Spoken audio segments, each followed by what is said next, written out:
네, 수리연술 간담회 지금부터 시작하겠습니다. 제가 왼쪽에 있는 사람이고요. 진짜 안 보이네요. 이대용입니다. 그리고 저 브로셔를 한번 보면 네, 제 거가 있습니다. 얼굴을 보면 다른 사람 같지만 네, 그거 흑백입니다. 흑백. 네, 일단 제일 중요한 것부터 말씀을 드리자면 월요일 날 수업이 1월 6일 날 개강을 하고요. 월요일입니다. 그래서 일요일 날 학생들이 푹 쉬고 월요일날 수업을 듣고 참 좋은 날이죠. 월요병에 걸린 학생들에게 꿈과 희망과 기쁨을 줄 수 있는 시간이 될 겁니다. 전 중간에 그 말씀을 드릴 건데 농담으로 드린 말씀이 아니라 짠하잖아요. 그죠? 학원까지 가갖고 수업 끝나고 가갖고 근데 안 그래요. 좋아합니다. 논술은 재밌어요.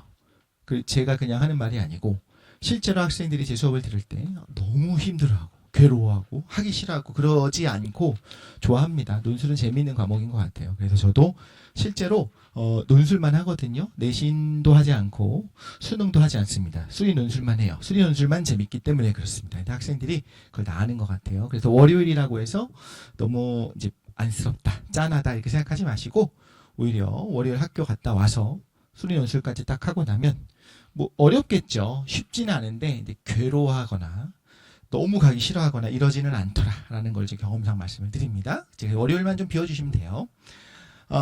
그리고 요거 간단하게 제가 좀 말씀을 드려야 될 것 같아요. 논술에 관심이 있어서 오셨을 거라고 생각하는데 그래도 실질적으로 2026학년도에 어떻게 변하는지를 좀 알아야 되잖아요. 그리고 중간에 어떻게 봐야 되는지도 좀 말씀을 제가 제일 먼저 하니까 할게요. 뭐 논술 전형 신설이 있는데 이거 읽어보시면 됩니다.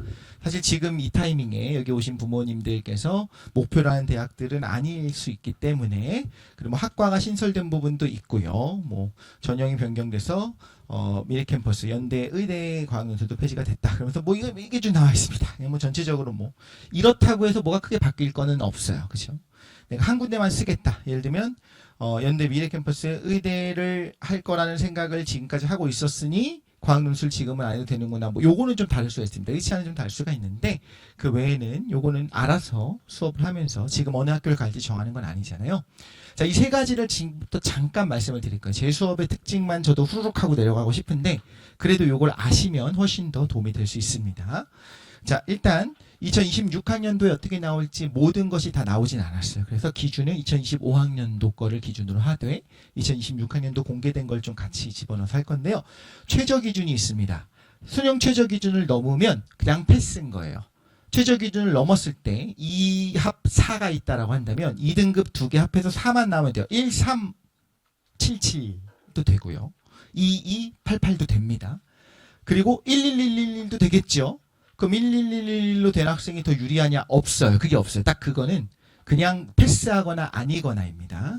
그런 최저 기능, 그 수능 최저가 없는 대학들도 이렇게 있습니다. 없는 대학들이 있고 항상 이런 궁금함은 생기죠. 그럼 최저 없는 대학을 쓰는 것이 더 유리한가요? 혹은 내가 최저를 넘을 수 있다면 있는 대학을 쓰는 것이 유리한가요?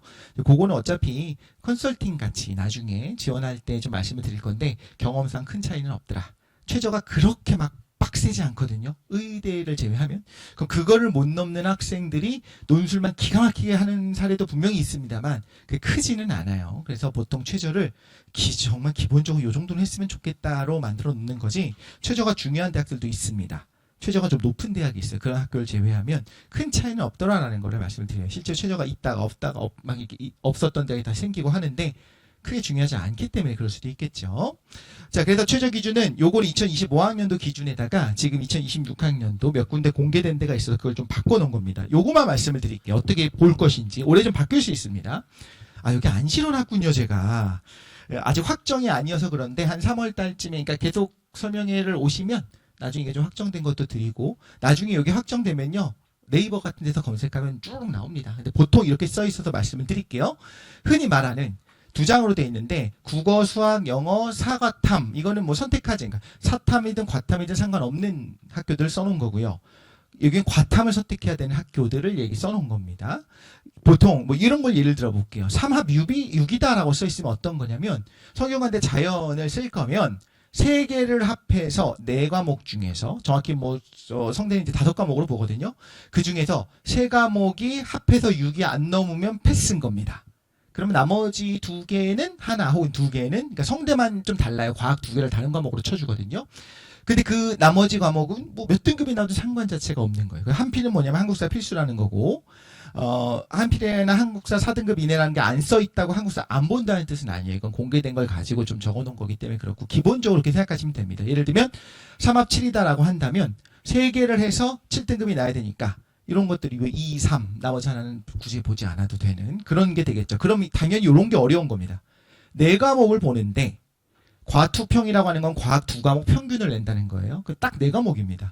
그 4과목 합해서 5까지만 돼요.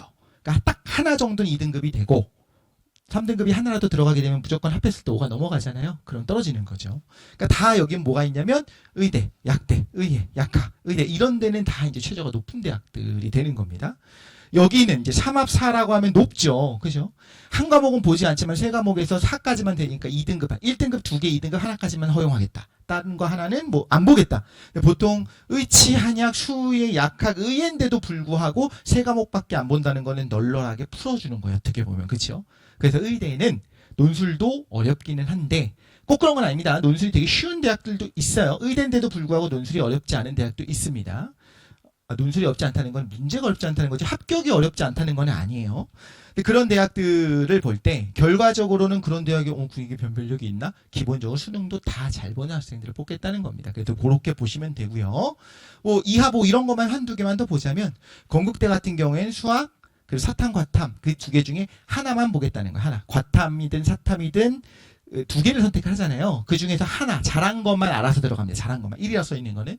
그러면 이렇게 중에서 2개 합해서 5등급 이내만 들어오면 되는 거예요. 그럼 나머지 2개는 안 본다는 거예요.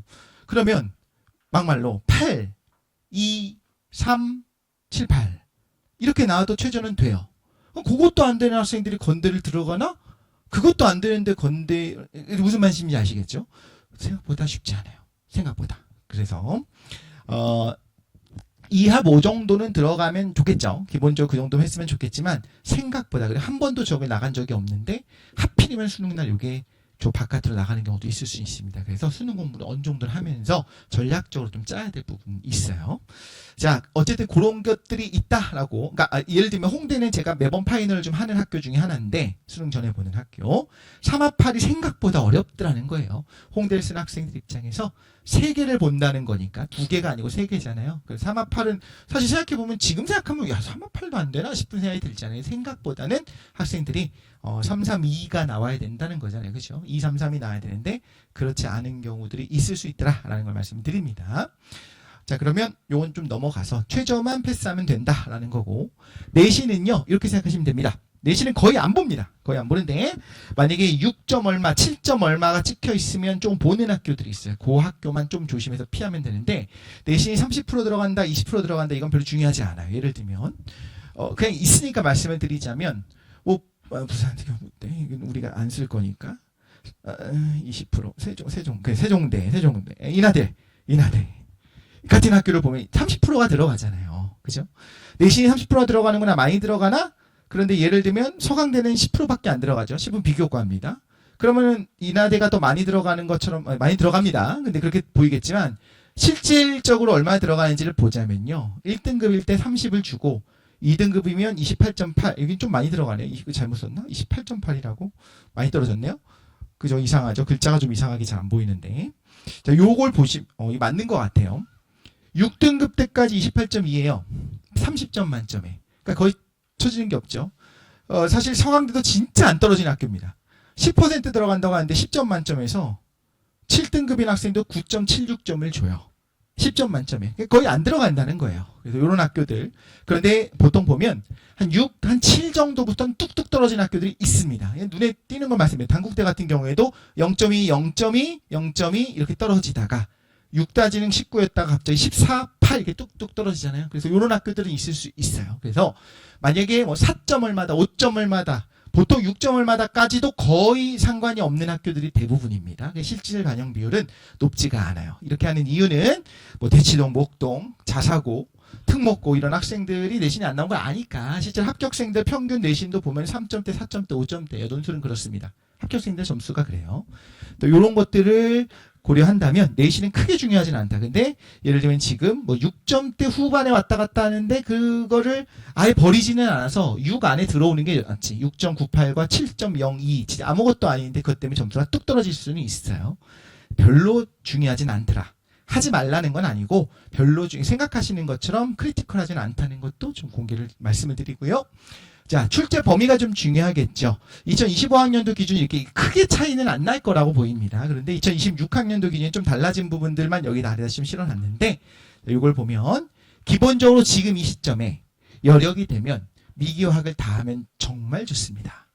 근데 현역인데 미기화학을 다 하는 학생이 별로 없죠. 당연하죠. 당연합니다. 모두가 다 그래요. 여력이 있으면 하면 좋은 거 다 하는데 일단 미적을 선택했어요. 이과니까. 그 미적을 완벽하게 한 다음에 다음 거를 해야 될 것 같은 느낌인데 완벽한 게 어디 있습니까? 완벽한 건 없어요. 쉽지 않아요. 그래서 제가 좀 드리는 말씀은 진짜로 방학 동안에 기하나 확통을 조금만 하면 되는데 어느 정도냐. 수능 공부하는 건 오래 걸려요. 그게 아니라 내신에서 나오는 정도 혹은 수능 특강에 나와 있는 이론 부분만 이렇게 인쇄를 하면 한 30페이지도 안 되거든요. 그 내용만 알면 논술 문제를 풀어요. 실제로 기하나 확통 문제가 대단히 쉽게 나오는 학교들이 꽤 많아요. 그런데 이 학교를 썼어요. 그런데 사실 나는 내신에서 조금만 따라갔었으면 풀 수 있는 확통 문제가 나왔는데 쓰긴 썼는데 시간이 없어서 공부를 못했어요. 내신에 배우지도 않았었고 딴 걸 했고 근데 시험장에 갔는데 문제가 너무 쉬워. 그러면 조금이라도 공부했던 학생들은 이거 되게 쉽게 나왔다고 풀어버립니다. 차라리 어려우면 괜찮거든요. 너도 빵점 나도 빵점. 근데 너무 쉽게 나오면 오히려 정말 조금 공부를 해야 돼요. 그러니까 그런 부분들을 지금 조금만 해놓으면 수능인 공부를 한다고 하면 오래 걸리니까 그 말고 이론적인 것만 정말 조금만 해놓으면 이 학교를 쓸 수 있게 됩니다. 확 늘어나게 돼요. 그게 아니어도 쓸 수 있는 학교들 많이 있습니다. 미적만 해도 할 수 있는 학교 많은데 당연하게도 경쟁률도 다르고 그 경쟁률이라고 하는 건 지금 수치상의 경쟁률 말씀드리는 건 아니에요. 근데 쓸 수 있는 학교들 그리고 우리가 좀 원하는 학교들 좀 더 뭐랄까 평가가 좋은 학교라고 할까요? 뭐 서열이라고 말하진 않겠습니다. 그런 학교를 쓸 가능성은 늘어납니다. 그리고 우리가 생각하는 그 상위 학교는요. 그 문제 기하학통이 좀 어렵게 나오기도 합니다. 자존심인 것 같아요. 이게 또 못 풀어? 오지 마. 약간 이런 게 있는 학교들이 있는데 그 학교가 이번에 문제 유출돼서 시험도 다시 보고 어제 또 여러 가지 흥미로운 일들이 있었지 않습니까? 네, 그래서 재밌다 다이나믹한데 살고 있어서 네, 즐겁습니다. 네, 어쨌든 요렇습니다. 요렇고 대학 입장에서는 어쨌든 잘하는 학생을 뽑고 싶은데 이 학교들은 일종의 그런 건 당연히 있는 거예요. 이과 학생들이 확통을 잘 못하는 거를 알아요. 기하를 못하는 것도 알죠. 근데 확통은 중요해요. 확통이라고 하는 건 수학으로서가 아니라 살면서 중요한 거고 논리적인 것들을 많이 설명하는 데 필요한 과목입니다. 기하는 사실 왜 하는지 모르겠다라고 생각할 수도 있는데 문과 과목이라고 생각할 수도 있잖아요. 그런데도 그걸 공부하는 성실성을 보고 싶은 게 아닐까라고 개인적으로 생각해요. 그래서 쉽게 나오거나 대놓고 기하 문제가 아니라 기하인 척하면 사실은 미분을 꼭 해야 되는 그런 관련된 문제를 내기도 합니다. 그래서 그런 학교들이 있다. 그래서 교수님들이 생각하는 인재상들이 있어요. 근데 기본적으로 다 잘하는 거 원하는데 선행으로 잘하는 게 아니라 그래도 낸다고 했으면 한 번은 보고 온 학생들. 용어가 뭔지는 알고 벡터가 뭔지는 아는 학생들. 근데 미적의 어려움처럼 나오지는 않더라는 겁니다. 기하를 아주 깊게 문제를 내지는 않아요. 그래서 그거를 지금 혹은 지금 이 타이밍을 놓치면 여름방학 때라도 오래 걸리지도 않습니다. 조금만 공부하면 좋겠다. 그리고 그거는 수업 중에 제가 어느 정도 가이드를 좀 할 겁니다. 이런 것들이 이제 또 출제 범위가 확정이 되면 또 말씀을 드리도록 할게요. 자, 제 수업 특징으로 이제 가는데 이 15분을 썼으니 15분 더 해야겠네요. 제 수업의 특징입니다. 저는 중상위반이에요. 중위권반이라고 써 있었던 것 같은데 아니면 중상위반. 언제나 전 중상위반을 얘기했는데 중상위반이 아니라 중위권이라고 써 있는 것 같아요. 중위권의 기준은 논술이 있는 학교 중에서 중위권이고요. 제가 생각하는 중위권 대학은 서강대부터 뭐 한 인하대 정도까지를 얘기합니다. 그러니까 논술이 있는 대학은 다 괜찮은 대학이 아시겠지만, 그죠? 그 중에서 약식 논술이라고 하는 대학들을 제외하고 나서 중위권 대학들을 말을 하는 거고요. 실제로 고로기를 대상으로 하는 학생들을 제가 가르치다 보니 어떤 식으로 교육을 해야 되는지에 제 생각이 담긴 것들이 요겁니다. 오래 했어요. 계속 오래 했고, 특히나 이제 목동에서도 오랫동안 지금 그러니까 대치 목동을 하다가 이제 올해는 목동을 좀 주로 하려고 하는 이 상황에서 계속 오랫동안 해왔기 때문에 제 생각에 제 수업의 특징들이 정말 이게 드러납니다. 자, 1번부터 빈출 유형의 핵심 파악 및 자세하고 명확한 해설이다. 그럼 어떤 선생님이 오셔가지고 저는 잘 안 나오는 희귀 유형을 대충 파악해서 적당하게 그냥 가르칩니다라고 하는 분은 없잖아요. 그러니까 다 좋은 말들이냐. 근데 그렇지가 않은 게 자세하고 명확하게 해설을 하면요. 다룰 수 있는 문제 수는 줄어요. 어쩔 수가 없습니다. 조금씩 스킵하면서 자 여기서부터 이거 평가점이 써갖고 여러분이 정리해서 풀으시면 돼요.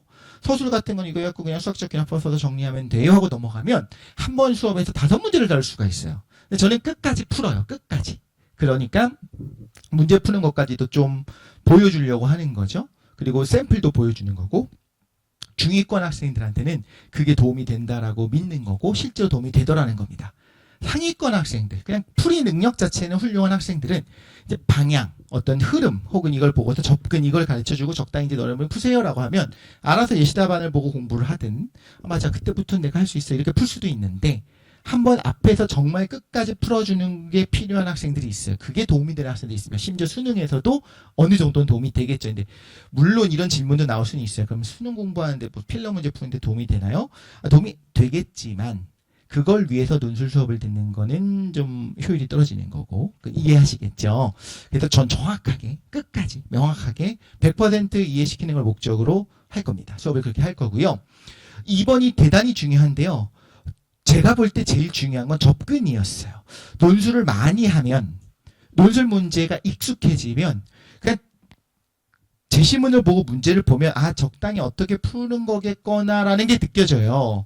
근데 이번에도 이제 파이널 수업을 하면서 느낀 건데 학생들이 처음 한 학생들은 수학을 좀 하는데도 불구하고 이거 뭐야 어떻게 풀라는 거야 하고 완전히 그냥 멘붕이 옵니다. 사실 이거는 이런 거야 라고 한 번만 풀어서 제가 한 30초만 힌트를 주면은 그렇구나 하고 풀거든요. 근데 이 논술 문제들이 익숙하지 않으면 처음에 어떻게 접근해야 될지를 몰라요. 이 제시문이 왜 있지? 내가 다 아는 제시문이 왜 나와 있지? 그건 뭘 하라는 거거든요. 듣고 나면 이해가 가요. 사실 파이널 수업 때도요. 한 3개년의 기출문제, 문제와 답을 쭉 보다 보면 보여요. 이거 준 거 이거라고 하는 거구나 라는 게 보이는데 시간이 없잖아요. 근데 그런 것들에 집중을 할 거예요. 그래서 문제를 보면 바로 제시문 보고 문제를 보면서 얘들아 이거는 이렇게 하는 거 같지 않니? 일단 생각할 시간 먼저 주죠. 그냥 답을 알려주면 되게 쉽거든요. 그게 아니라 어떻게 접근할 수 있을까? 또 현역인 학생들, 한 번도 논술 문제를 본 적이 없는 학생들이 이 문제를 보고 어떤 흐름으로 예를 들면 부분 적분을 해야 된다는 걸 어떻게 생각해낼 수 있을까? 이거를 저도 고민을 하는 거예요. 가르치는 데 있어서. 그거에 굉장히 집중을 하고 그 접근에 대해서 계속적으로 이제 저도 학생들이 어떻게 해야 될지를 고민을 합니다. 그걸 가르쳐 줍니다. 4번이 바로 연결돼서 그래서 접근도 그리고 하나가 아닌 경우들이 많이 있어요. 보통은 요즘 논술 문제는요. 이 문제는 이렇게 접근해라라고 딱 정해져 있어요. 그런데 실제로 시험장에 갔을 때는 그 접근이 아닐 수도 있잖아요. 그죠? 그래서 기왕이면 이 문제에 한해서는 그렇게 푸는 게 맞지만 다른 별애들도 같이 제시를 해서 자, 이 문제 이런 식으로 문제가 나왔는데 저렇게 하면 빵점이에요. 왜냐하면 문제에서 제시문 가나를 이용하여 뭐를 이용하여 문제 1의 결과를 이용하여 이런 말이 써 있거든요. 그걸 무시하면 이제 점수는 안 나오겠죠. 하지만 실제로 시험장에 가서는 다른 방식으로 풀어야 될 수도 있잖아요. 그래서 이것도 가르쳐 줍니다. 이거 왜 하냐면요. 접근이 일단 제가 볼 땐 가장 중요하고요. 4번 같은 경우에 별해와 다른 것들을 하는 거는 1번을 보완하기 위해서요. 끝까지 풀어주는 대신에 한 번 수업에서 다룰 수 있는 문제가 조금 줄어요. 그럼 하나의 제시문과 하나의 문제를 보고 별해를 가급적이면 정말 매번 제시를 해주면서 이거와 관련돼서 나올 수 있는 다른 유형의 문제도 같이 다뤄주는 거예요. 완전히 다른 문제는 풀어줄 수가 없어요. 시간이 없으니까. 완전히 다른 문제를 주면 제가 풀면 안 되고 학생들 최소한 제시문 읽어보고 문제 읽어볼 시간 줘야 되잖아요. 그럼 10번, 15분이 지나가는 겁니다. 근데 그게 아까우니 하나의 문제를 가지고 그런데 지금 여기서 문제 이렇게 나왔는데 관련된 문제로 이런 것도 나올 수 있겠지, 저런 문제 나올 수 있겠지, 풀이가 이렇게도 가능하겠지 하면서 기왕이면 하나 문제 안에서 여러 가지 풀이들을 보여줘서 전 그 안에서 다양한 문제를 풀어줄 수 있도록 좀 구본식으로 파이법을 찾은 겁니다. 자, 3번은 뭐냐면 3번도 제 수업의 특징 중에 하나가 굉장히 중요한데 문제를 보고서 이건 이렇게 푸는 겁니다라고 정답을 풀어주는 거는 의미가 별로 없다고 개인적으로 생각해요. 언제 실력이 드냐면 틀려야 돼요. 왜 틀렸는지를 알아야 돼요. 심지어 모의고사를 매번 보는데 모의고사를 보고 제가 거둔 다음에 학생들이 누가 뭐 했는지 아직 보지 못한 상황이에요. 그런데 예년도에, 작년에, 재작년에 학생들이 보통 이런 답이 나오고 이렇게 푼다는 걸 먼저 가르쳐 줄 때가 있어요. 오답을 가르쳐 준다고요. 그럼 학생들 눈빛에서 잠깐만 나랑 똑같네? 그러면 그 학생은요 다시는 안 틀려요. 왜 틀렸냐면 공통적으로 틀린 이유가 있어요. 그냥 오 개념이에요. 실수가 아니라 오 개념, 아예 잘못된 개념이 있는 경우가 많거든요. 수능에서는 문제가 안 되는데 논술은 그걸 써야 돼요. 내가 왜 이런 생각했고 이렇게 전개되는지 써야 되는데 그게 틀릴 경우가 되게 많거든요. 근데 그거를 자기가 하필이면 딱 생각한 그 개념이 틀렸는데 그걸 제가 딱 콕 집어서 이렇게 학생들이 틀립니다 라고 하면 수업 시간에 틀렸던 그 실수는 다시는 안 해요. 오히려 사실 명확하게 몰랐는데 우연히도 한 번도 그런 오개념이 드러난 적이 없는 학생들은 위험하죠. 오히려 약간 그러니까 아슬아슬한 거예요. 매번 가위바위보를 했는데 매번 이겨. 근데 실제로는 시험장에 가서 질 수도 있는 거잖아요. 차라리 내 실수를 드러나는 게 낫다. 그래서 실수의 포인트들을 많이 가르쳐 줍니다.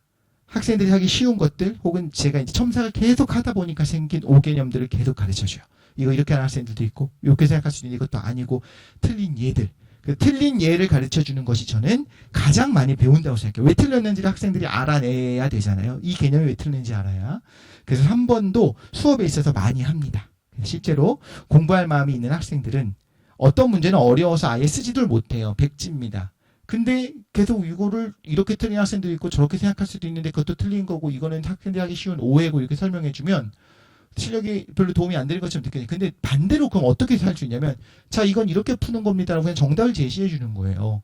그 현강에서 그렇게 할 이유가 뭐가 있습니까? 그 예시답만 보면 되지. 예시답은 다 공개되어 있거든요. 근데 좋은 답보다 왜 틀렸냐? 그럴듯하게 제가 설명을 하고 왜 틀렸는지 설명하고 그래서 앞으로는 이거는 정확한 개념은 이런 거다라는 가르쳐주는 것이 개인적으로는 제일 중요하다고 생각해서 여기까지 쭉 다 했죠. 5번 매시간 모의고사 보고 지면과 대면 첨삭이 동시에 이루어진다. 이건 저만 그런 건 아니고 선생님들이 웬만하면 그렇게 하기도 합니다.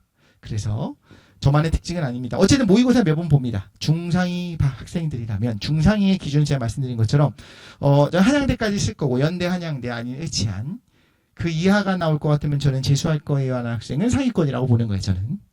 근데 서강대, 중앙대, 건대여도 괜찮아요. 라고 하면 중상위반이라고 생각하거든요. 이런 학생들에게 직접 써보고 좋은 답의 예 혹은 안 좋은 답의 예만 주는 게 아니라 네가 쓴 답을 와서 봐봐. 이거 잘못된 부분이 보여. 그리고 제가 이제 잡거든요. 그런 거 논리적인 비약을 잡아요.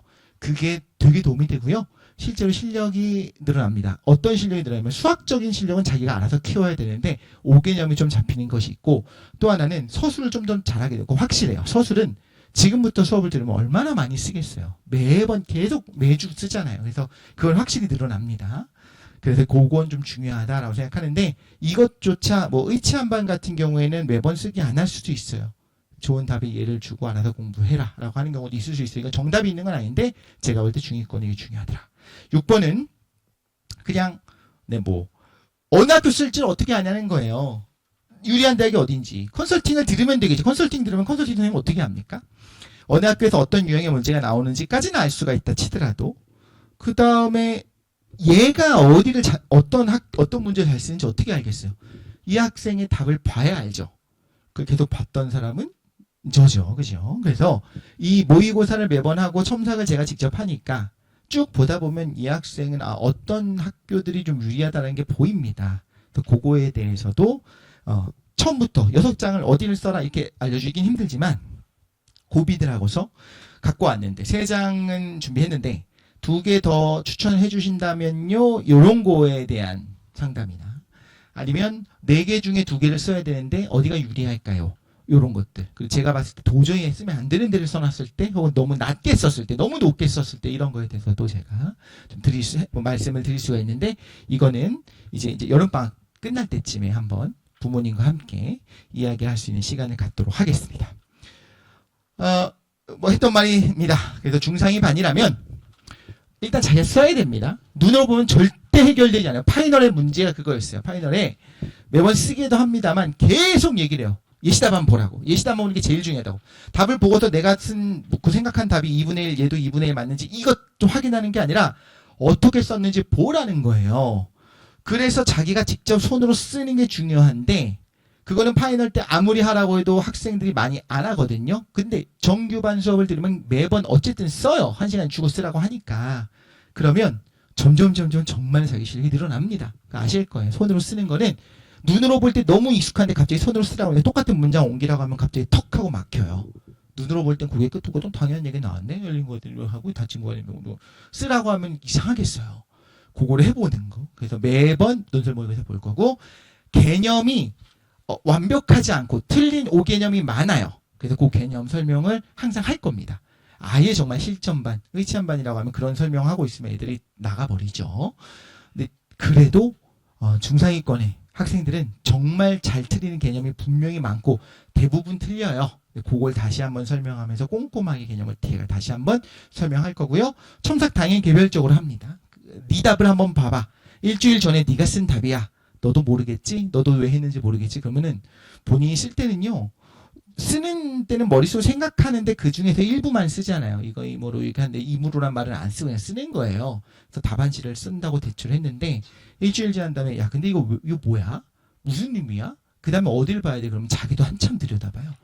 그러니까 그런 걸 해본 적이 없으면 풀이 과정을 쓴 연습장을 찢어낸 것처럼 쓰거든요. 근데 그러면 안 되고 논술이기 때문에 서술이 있어야 돼요. 그런 것들을 실제로 제가 질문도 하면서 어떤 생각으로 이걸 한 거냐 이렇게 하면서 직접 첨삭을 다 한번 해줄 거고요. 학교는 아까 말씀드린 것처럼 나는 새 학교 내 학교 여기 쓸 거다. 뭐 예를 들면 항공운항과를 쓰겠다. 의대를 가겠다. 약대를 가겠다.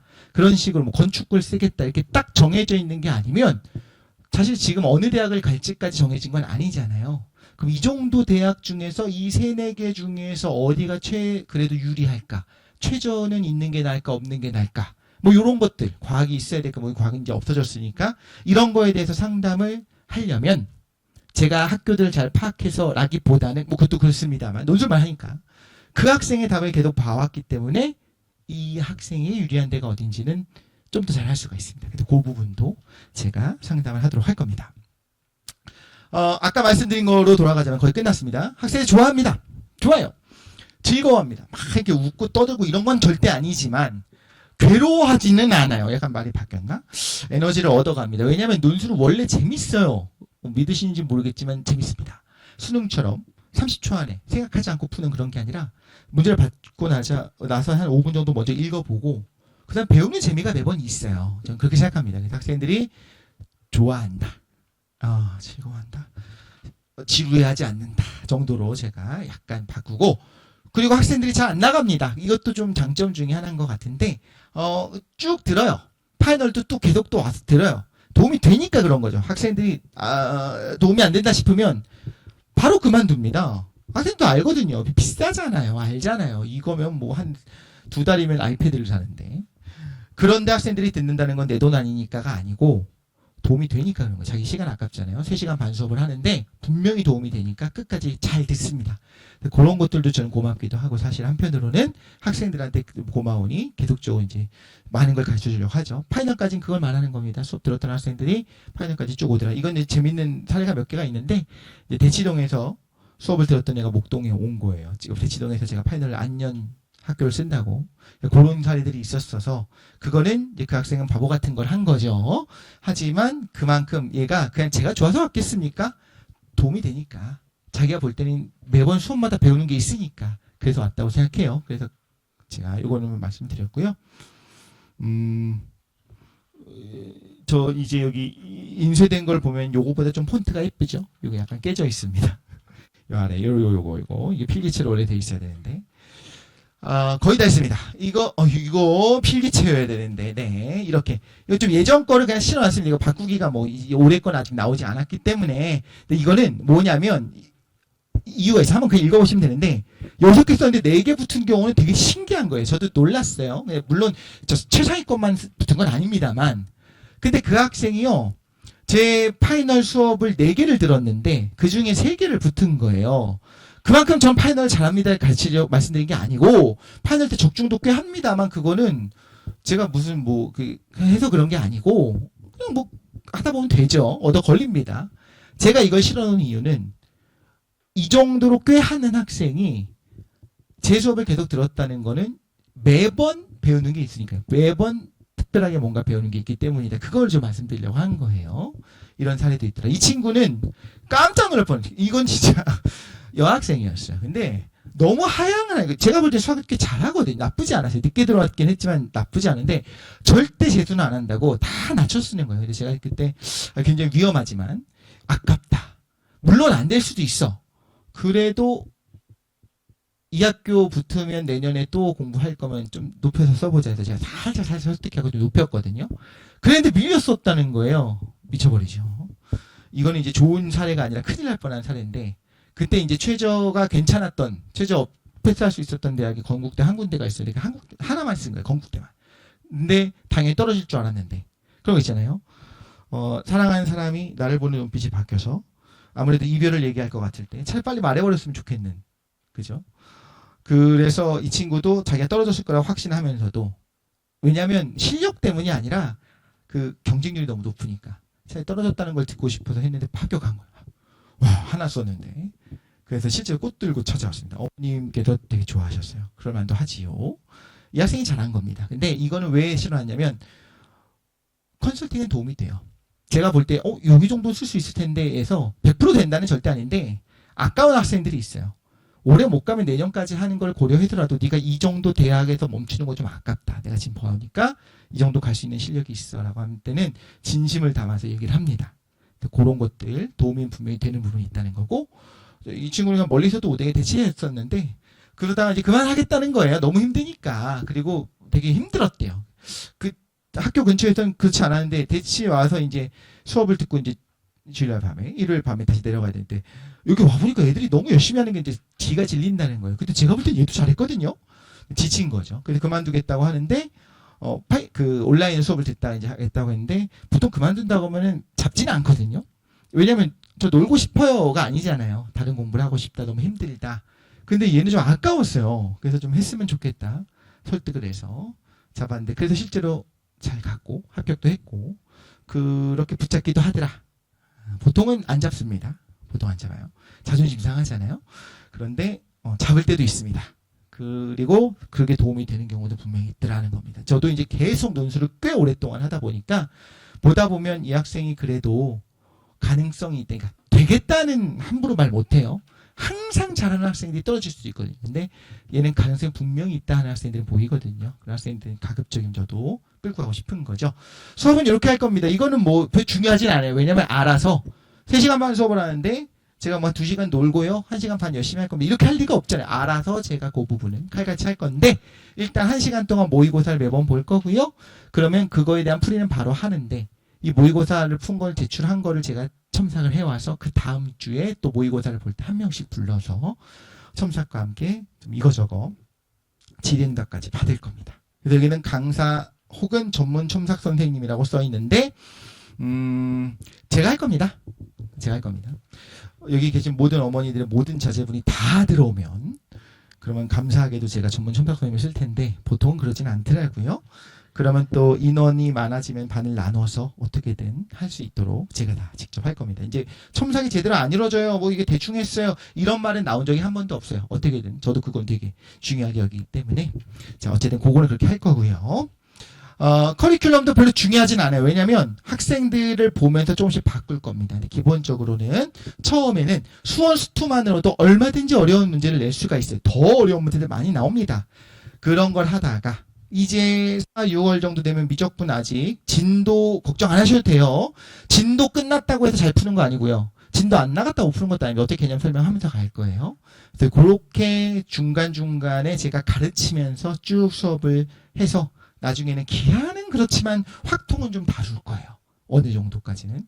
근데 이때 이쯤 됐을 때 절대 확통반은 안 할 거다. 확통 없고 뭐 미적만 있는 학교를 쓸 거다라고 한다면 그때 필요하면 반을 하나 만들 수도 있고 만들지 않을 수도 있고. 근데 확통은 조금만 다루면 쓸 수 있는 학교도 늘어나고. 기하는 왜 그러냐면 실제로 많은 학교들이 기하 공부하는 방법은 가르쳐 드리는데 본격 기하 문제는 잘 안 내요.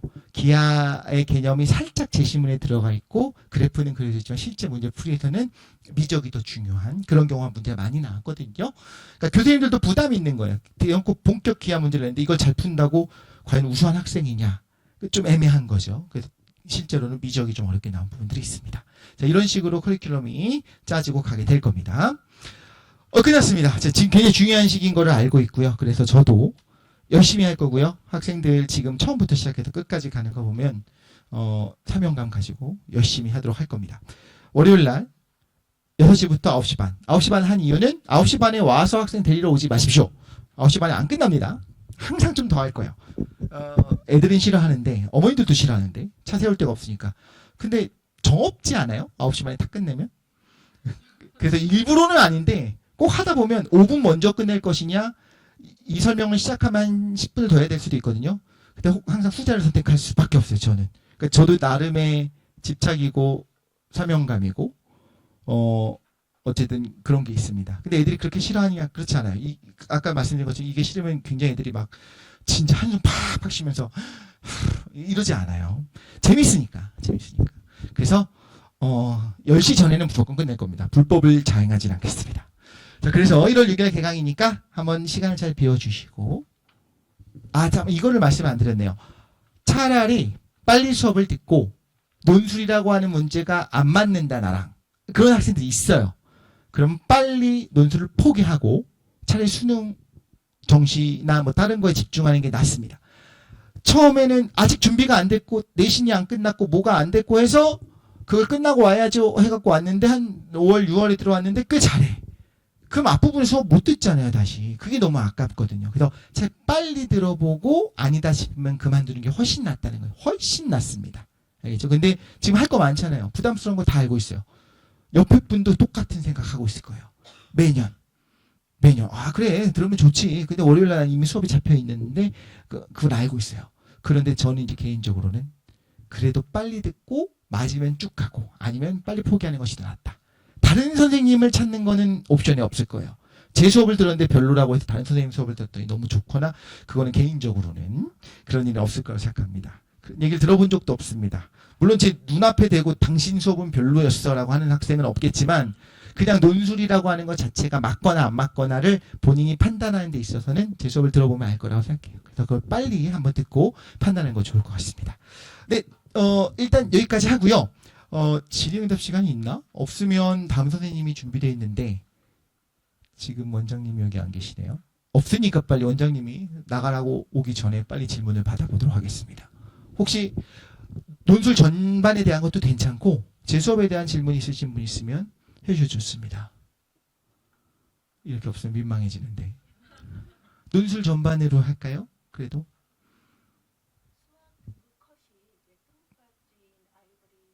수업이요. 그걸 안 했네.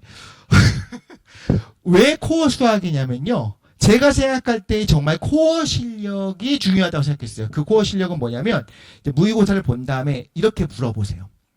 똑같은 걸 다시 지금 너가 편안하게 푼다고 했을 때 얼마나 맞힐 수 있을 것 같은지 그 등급이 얼마나 나올지 그 뭘 의미하는 거냐면 실수해서 틀린 거는 다시 풀면 맞을 거예요. 그리고 사실 실력으로 틀린 거긴 한데 이거 할 수 있었는데 막 이런 막 죽을 상 하고 있는 그 문제가 맞았다고 하라는 거예요. 왜냐하면 논술은 충분히 시간을 갖고 생각하기 때문에 그런 생각이 나요. 그런데 다시 물어보자면 이거예요. 다시 풀어도 난 이건 다시 해도 못 풀 것 같아요 하는 문제는 다 틀렸다고 하자는 거고 찍어서 맞은 건 다 틀렸다고 하자는 거예요. 다시 풀어도 못 풀 문제는 다 틀렸다고 하고 이 정도는 풀 수 있겠다 싶은 거를 다 해봤을 때 얼마나 나오겠냐. 그게 3등급 이상이면 전 논술 시작할 수 있다고 봐요. 그런데 그게 3등급, 그러니까 4등급 이하로 떨어지면 꽤 열심히 해야 돼요. 간혹 있어요. 근데 열심히 해서 확 오른 학생들이 있는데 그런 학생들은 어떤 경우였냐면 물어보면 원래는 잘했어요. 그런데 뭐 방황해서 공부를 안 해서 쭉 떨어졌다가 정신 차려 공부하려고 한 거였어요. 그럴 때는 이제 자기의 어떤 탄탄한 뭐가 있잖아요. 그런데 중학교 때부터 지금까지 한 번도 성실함을 잃어버린 적이 없고 항상 열심히 했는데 등급이 많이 잘 안 나온다라고 한다면 논술은 쉽지 않을 수 있어요. 다른 방식으로 다른 것들을 할 수는 있겠지만 그래도 그 코어 실력이 3등급 이내면은 시작할 수 있다. 2등급 이내면 더할 나위 없습니다. 근데 2등급이라고 해서 제가 내는 그 문제들을 쉽게 풀진 않아요. 그것도 안 했네요. 교재 구성이요. 상위권 반에서 등장하는 학교랑 비슷합니다. 그러니까 제가 문제 수가 적어서 그렇고 어려운 문제들이 들어가는 거지 서강대 문제, 한양대 문제 이런 거 많이 들어가 있어요. 그런데 의외로 부산대 문제도 있고 이나대 되게 어려워요. 이나대 문제. 이나대의 어려운 거 하나만 말씀을 드리자면 원장님이 안 계시니까 대기한 분이 없으니까 의대 문제가 작년 기준으로 이나대 의대가 쉬웠던 것 같아요. 합격생 평균 점수가 의대가 90점대였어요. 100점 만점에. 그 전해 의대생들의 합격생 평균 점수가 40점대, 그러니까 50이 안 됐었던 걸로 기억해요. 그러니까 이건 난이도들은 실패한 걸 수도 있고 원래 의대는 되게 잘하는 애들이거든요. 왜 의대를 쓰는 학생들이 수학을 잘해야 되는지 모르겠으나 어쨌든 수학을 잘하는 애들이잖아요. 그런 학생들조차 50이 안 되는 그렇게 어렵게 문제가 나오기도 해요. 그럼 연대 합격한 학생들이 그 문제 풀면은 인하되니까 고작 그 100점 나올까? 절대 안 나옵니다. 그런 문제들도 풀 거예요. 그래서 중상위반이라고 해서 중위권 문제, 쉬운 문제 풀지 않습니다. 그것도 제 나름의 집착인데 저도 이제 어쨌든 애들이 시간 낭비하는 걸 너무 싫어해요. 왔는데 80점이 나오고 90점이 나왔다는 거는 걔는 처음부터 풀 줄 알았다는 거잖아요. 마구 미안해져요. 배우는 게 있어야 되는데 그러니까 일부러 애들 못 풀 문제를 하는 건 아니지만 애들이 너무 잘 풀고 이건 풀 수 있어야 하면 자기는 자신감이 생기겠지만 저는 많이 가르치려면 좀 어려운 문제들이 나오거든요. 그런 것들을 준비할 거라서 문제도 쉽진 않을 겁니다. 그러면 상위권 학생들이 이 수업 들어도 당연히 되죠. 당연히 됩니다. 예전에 이제 연대반 할 때 그때 대치동에서 연대반 할 때의 교재랑 큰 차이는 없어요. 문제 수 차이만 좀 많이 나는 것 뿐입니다. 그래서 좀 어려운 거 재밌게 수업을 할 겁니다. 네, 동문서답이었지만 죄송합니다. 네. 네.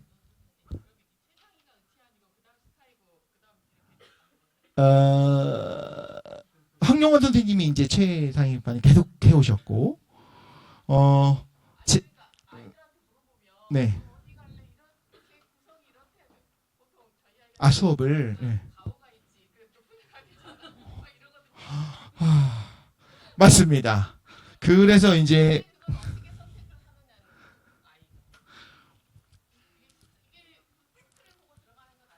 맞습니다. 테스트를 안 보고, 녹화를 끄면 제가 이제, 참 얘기를 하고 싶은 말은 많습니다만, 그거 말씀을 드릴게요. 그러니까 황영 선생님이 가장 이제 최상위반을 지금까지 해오셨고, 그러니까 작년, 그러니까 올해까지는 저랑 이제 둘이 있었어요. 그리고 이제 박형래 선생님이 대치해서 이제 오셨는데, 저도 아는 선생님이고 이제 내년부터 같이 하시는데, 정 안 되면 들어봐도 됩니다. 제가 제일 아쉬운 건 어떤 반을 들어갔다가 어떤 반인지 제가 말씀드리지 않겠습니다.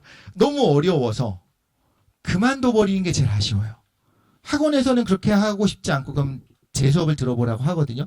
말씀하신 것처럼 가우상에서 안 하거나 다른 학원으로 가는 경우도 있어요. 그게 너무 아쉬운 거예요. 근데 그 학생이 못해서가 아닐 수도 있거든요. 못해서가 아닌데 그래서 듣고 판단해도 좋아요. 그리고 항상 솔직히 말씀드리면 매번 12월 1월 달에는 상위권반이 제일 먼저 다 찹니다. 중위권반은 많지 않아요. 근데 저는 그래서 중상위반인데 중위권이라고 하면 안 된다고 얘기를 한 거고. 네. 일단 수업은 어쨌든 아까 요게 되게 중요한 것 같아요. 어떻게 선택할 거냐는 여기 뭐야? 네. 어떻게 할 거냐는 거는 요 부분으로 해보시면 될 것 같아요. 저는 문제 수는 줄이되 끝까지 풀어줄 거고 그리고 접근이 너네 이거 시험장에 보면 어떻게 풀 수 있을지 접근이 생각할 수 있을 거니 이런 부분에 주의하고 학생들이 주로 많이 하는 실수들을 좀 잡아주고 좀 설명 자체가 좀 달라요. 그냥 풀이를 하는 거랑은 좀 다르거든요. 이런 문제는 어떻게 풀 것인가로 같다라는 거예요. 그래서 저는 그렇게 갈 거니까 이게 어울리는 학생인지는 본인도 사실 물론 모르지만 한두 번 들어봐도 좋고 한번 네, 그것도 괜찮을 것 같습니다. 네, 적절한 학교, 아니, 그 적절한 반을 선택해도 좋을 것 같아요. 네.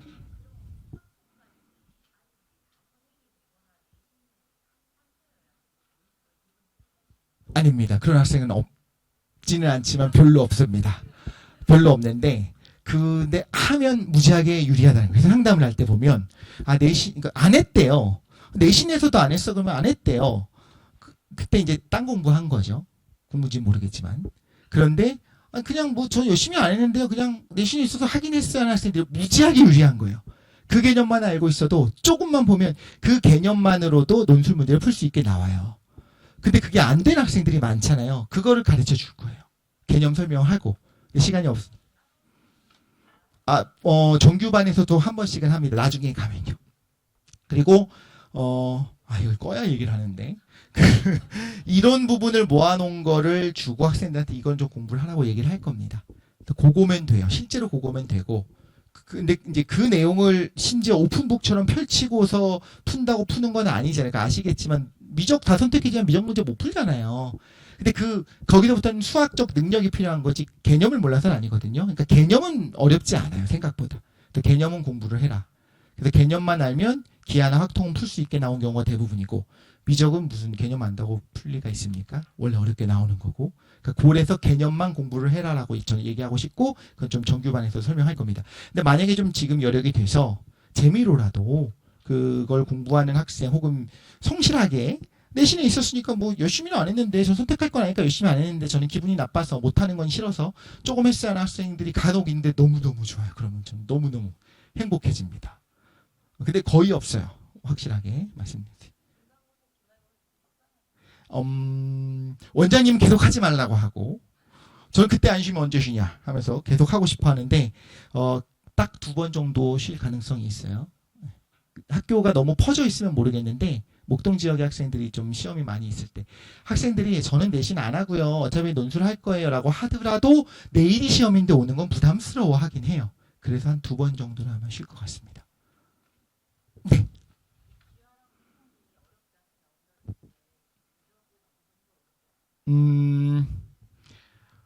어렵게 나왔었던 2022학년도에 인하대의 합격생 평균 점수가 25.5점인 학과가 있었습니다. 100점 만점에. 근데 작년에 아주대도 어렵거든요. 작년에 오전 오후로 시험을 봤는데 작년 합격생들 평균 점수가 오후반이 99, 98.5, 99, 99.5 그건 그만큼 편차가 커서 말씀을 드리는 거예요. 그 전해에는 합격생 평균 점수가 평균이 커트라인 말고 100점 만점 60점대였는데 작년엔 99점이었어요. 실패한 거죠. 그렇게 하면 아이의 변별력이 없어지잖아요. 교수님들이 잘못한 건데 제가 드리고 싶은 말씀은 어렵게 나온다고 했을 때는 진짜 잘하는 학생들조차도 50이 안 되게도 얼마든지 문제를 만들 수 있어요. 그리고 그게 좋은 거냐? 전 쉬운 거 되게 별로예요. 쉬우면 실수하면 끝입니다. 차라리 논술 오래 한 학생들이 어렵게 나오면 논술 안 한 학생들이 이게 뭐야 하면서 아예 백지를 내는데 논술 오래 한 학생들은 그래도 이제 끄적끄적 하다 보면 한 30이라도 나오면 합격할 가능성이 생기는 거예요. 어쨌든 문제가 꽤 어렵게 나올 수도 있습니다. 굉장히 어렵게.